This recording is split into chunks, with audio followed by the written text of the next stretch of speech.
छोटी छोटी चीज़ें मैं आपको बताने जा रहा हूँ। रोज़ आप लोग हमको सुनते हैं मोबाइल के माध्यम से।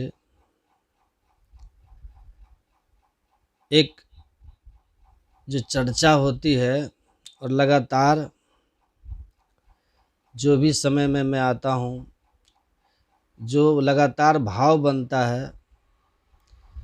और ध्यान रख लीजिए, किसी हीरे का पन्ना 1, 2, 4, 10 साल में नहीं होती, हजारों लाखों सालों का तापमान जाकर के तब हीरे को हीरा बनाता है। कोई दिव्य आत्मा हमारे जो ऋषि मुनि रहे, हमारे जो गुरुजन रहे हैं, वो एकदम नहीं बन गए।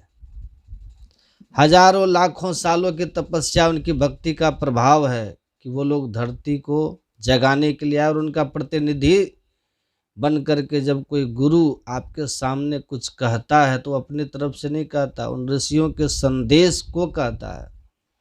इसलिए उसे बहुत श्रद्धा से, प्रेम से श्रवण करना चाहिए और मानना चाहिए। अगली बात कही है, ध्यान देने वाली बात, शांति मन में रखें।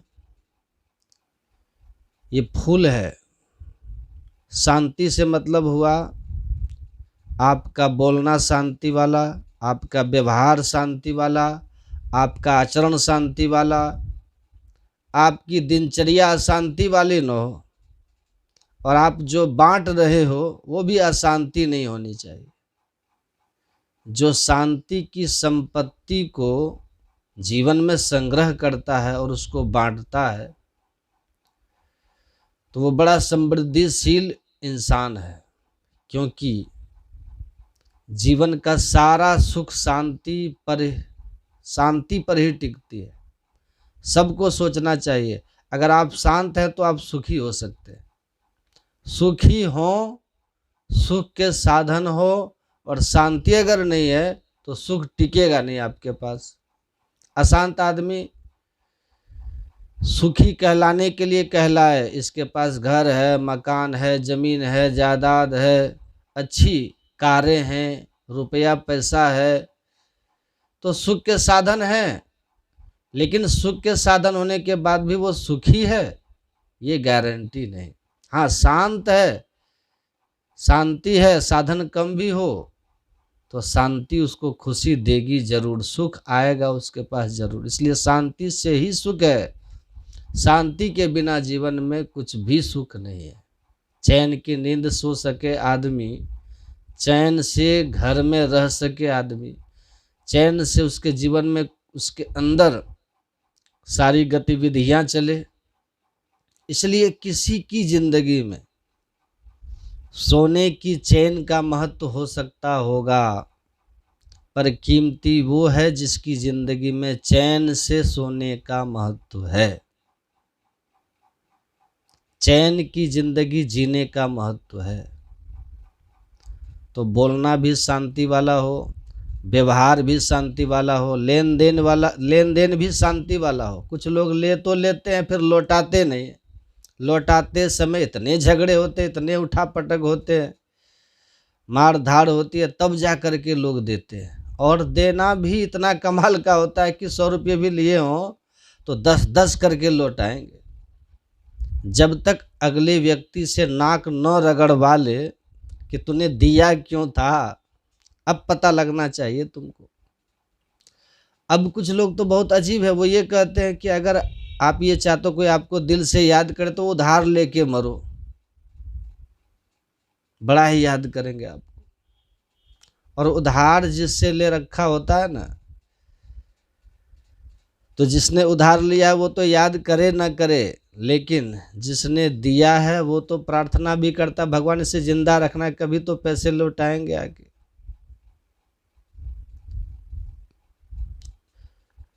पर आपके ग्रंथों में लिखा है, हमारे ग्रंथों में, कि कर्जा लेकर और कर्जा सिर पर रख करके न तो जीना और न दुनिया छोड़ना, सबके कर्जे चुका के जाना।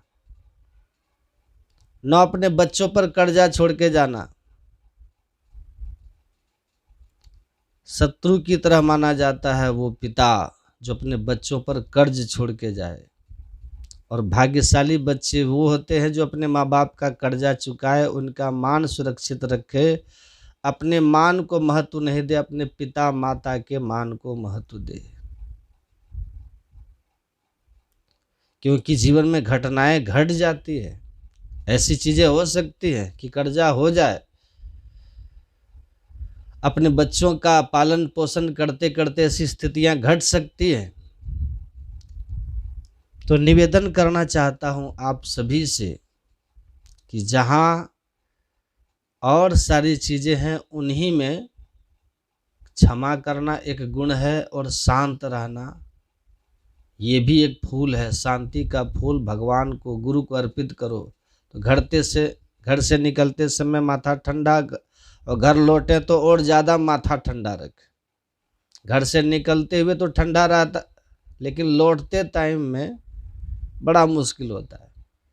बहुत लोग पूरी दुनिया में बड़े शांति वाले रहते हैं, और पड़ोस वाले पूछ रहे होते, महिला पूछ रही होती है उस महिला से, तुम्हारे पति तो बड़े शांति वाले, बहुत प्यार वाले। बोले अभी हम ही जानते कितने शांति वाले, आपको ही लगता है कितने शांति वाले। हमारे घर में हम ही जानते, क्योंकि जिसका जहाँ कहीं बस नहीं चलता वो घर में तो जरूर चलाएगा। सब जगह मीठा है, घर में आते ही कड़वा। पर मैं एक निवेदन करना चाहूँगा आप सभी से, कोई भी आदमी घर में कड़वा होना नहीं चाहता। वो न जाने कितनी पीड़ाएं भोग कर आया है, कितना दर्द लेकर आया है, किसके आगे बोले, किसे बताए। वो अपने घर में बोल कर कह कर अपने अंदर के तनाव को खत्म करता है। इसलिए उसके अंदर के गुब्बार को निकलने दिया करो। हाँ, आदत मत बनाना कि गुब्बार ही निकालते रहे, आदत नहीं। ये जो घर है आपका, ये तिनका तिनका करके जैसे घोंसला बनाया जाता है। हमारे आश्रम में मैं देख रहा था कि वहाँ खिड़की के पास में एक कबूतर ने घोंसला बनाया। तो जो सेवक सेवा के लिए आता, उसने कहा ये साफ कर दो। मैंने कहा नहीं, साफ मत करना, इसे रहने देना। उस कबूतरी को देखा वो कैसे एक एक तिनका ढूंढ करके लेके आती थी और जमा रही थी। बाद में उसने अंडा दिया उसमें, और उनका जोड़ा वहां बैठता था। लेकिन वो जो नर था ना, वो खिड़की के दूसरी साइड में जाके बैठता था। बच्चे निकले उस अंडे में से, 2 अंडे थे, 2 बच्चे निकले। तो ये कबूतरी कहाँ कहाँ से दाना लेकर आए और उन बच्चों को खिलाए। लेकिन वो जो नर था वो वहीं दूर बैठा हुआ देख रहा। तो एक दिन मैंने देखा कि एक कौवा आ गया। तो वो जो प्यारे से छोटे छोटे बच्चे थे, उनको चोंच मार के खाने के लिए आए। तो वो कबूतरी पूरी ताकत लगा के दोनों पंख फैला के चिल्लाए। दूसरी तरफ बैठा हुआ था वो खिड़की के पास, वो कबूतर उड़ के आया, और उसके बाद में जो कौवे के पीछे लगा वो, और उसे 200-500 मीटर दूर छोड़ के आया। तब समझ में आया कि ये बाप यहाँ बैठा हुआ है, ये चौकीदार है, इसकी ज़रूरत है। वो बैठता ही वहीं है, वहाँ से बैठा बैठा फिर छोटा मोटा काम तुम करते रहना, जहाँ जरूरी चीज़ है वहाँ मैं आऊँगा। तो जिंदगी ऐसे ही चलती है भाई। ये घर का चौकीदार, घर का जो पिता है ना, घर का जो मालिक है, उसका प्यार नहीं दिखाई देता, डांट बांट दिखाई देती है, लेकिन घर टिका है उसके ऊपर में। जब तक वह है, नहीं हिम्मत किसी की कोई नज़र उठा के देख सके उस घर की तरफ। ये भी बात है। तो एक का प्यार दिखाई देता, दूसरे का नहीं दिखाई देता, लेकिन है इन दोनों ही, एक कठोर हाथ आपका दायां, बायां हाथ कोमल, इन दोनों के बीच में ही जिंदगी चलती है। तो कोमल हाथ घर निगृहणी है और कठोर वाला हाथ जो है वो गृहपति है। इसी से तो पालन पोषण होता है। इसलिए ये बात जरूर ध्यान में रखिए कि घर में अगर पति गुस्सा भी करता है तो हर समय उससे चिढ़ो मत, प्यार से उसकी बात सुनो, उसके अंदर के गुब्बार को निकालो। हाँ, पुरुष लोगों को भी एक बात ध्यान रखनी चाहिए कि सारा दिन जो तुम्हारी इंतजार करे उसे कुछ और गिफ्ट दो न दो, लेकिन प्यार के 2 बोल का गिफ्ट जरूर दो, वो बहुत कीमती है। इस बात को भी ध्यान रखें पुरुष वर्ग। घर में प्यार से बैठकर बातचीत कर लें, और मैं तो कहूँगा थोड़ी देर टीवी बंद करके, मोबाइल को साइलेंट करके साइड करो। आपस में जब इकट्ठे बैठते हैं ना, बातचीत करते हैं, वो क्षण जीवन के बहुत प्यारे होते हैं। 5वां फूल कहा गया है समस्तु पंचमम दमः षष्ठम। 6ठा है नियंत्रण, कंट्रोल। तो जल्दी जल्दी मैं आपको सुना रहा हूं, थोड़ी देर में सुनाना है तो जल्दी से सुन लीजिएगा। अगली बात, कंट्रोल करने की जो पावर है आपके पास, वो भगवान की दी हुई बहुत बड़ी शक्ति है, ब्रेक है आपका। इसका इस्तेमाल किया करिए। गुस्सा कंट्रोल करना, कड़वाहट कंट्रोल करना, स्वाद को नियंत्रित करना, आलस्य को नियंत्रित करना, अपने ब्रेक का जहाँ जहाँ जरूरत पड़ती है वहाँ इस्तेमाल किया कीजिए। और चेक करते रहा करो कि ब्रेक काम कर रहा है कि नहीं। कई बार घर के अंदर कोई ऊंचा ऊंचा बोल रहा होता है ना, तो एक कोई उठ के आता है, भाई बहुत हो गया, बस इतना ही, इससे आगे नहीं, इतना ठीक है, इतनी बात तुम्हारी सुन ली, जिससे आगे गलत है। तो दूसरे रुक जाते हैं ना। तो खुद को बोल दिया करो आप भी कि भाई ठीक है, तुमने 2-4 बातें सुना दी, अब शांत हो जाओ।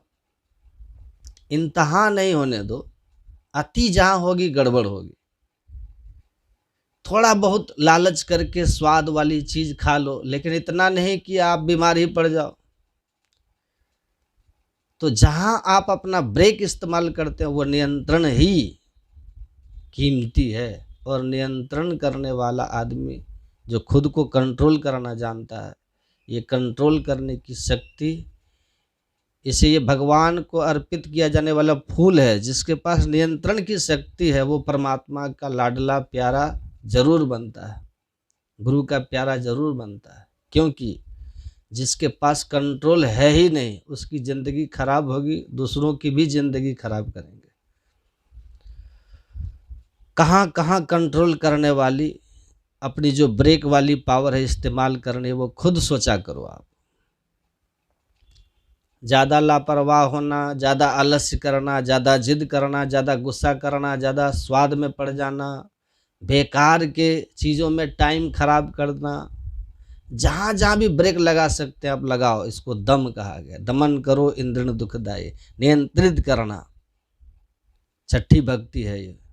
ये 6ठा फूल है भगवान को चढ़ाए जाने वाला। 7वीं बात, ध्यानम, सप्तमम ध्यानम, 7वां है ध्यान। ये सब करने के बाद उसके बाद बात आती है पूजा पाठ करते करते जो भी आपने मंत्र बोले उसके बाद ध्यान करते हैं कि नहीं। मानस जप के बाद मानस ध्यान, मंत्र जपते जपते भगवान का, उसके बाद उसके ध्यान में बैठो, क्योंकि वो ध्यान ही है जो भगवान से कनेक्शन जोड़ता है, गुरु से कनेक्शन जोड़ता है।